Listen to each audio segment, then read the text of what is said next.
സംഘടന അമ്മയിൽ പ്രസിഡന്റ് സ്ഥാനത്തേക്ക് ശക്തമായ മത്സരത്തിന് സാധ്യതയേറി. പ്രസിഡന്റാകാൻ ജഗദീഷും ശ്വേതാ മേനോനും നേർക്കുനേർ മത്സരിക്കും. ഇന്ന് വൈകിട്ട് 4 മണിവരെയാണ് നാമനിർദ്ദേശ പത്രിക സമർപ്പിക്കാനുള്ള സമയം.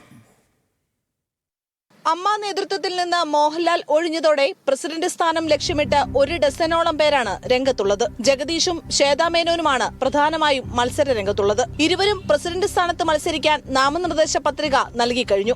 ജനറൽ സെക്രട്ടറി സ്ഥാനത്തേക്ക് മത്സരിക്കാൻ ബാബുരാജും ജോയിന്റ് സെക്രട്ടറി സ്ഥാനത്തേക്ക് അൻസിബ ഹസനും പത്രിക നൽകി. ഇത്തവണ കുറെ പേര് മത്സരിക്കുന്നുണ്ടല്ലോ. എനിക്ക് തോന്നുന്നത് ഏറ്റവും എനിക്ക് സന്തോഷം തോന്നിയൊരു കാര്യം അതാണ്. 32 വർഷം കഴിഞ്ഞിട്ട് ഇത്രയും വർഷത്തിനിടയിൽ ഇത്രയും അധികം ആളുകൾ മത്സരിക്കാൻ വരുന്നത് ആദ്യമായിട്ടാണ്.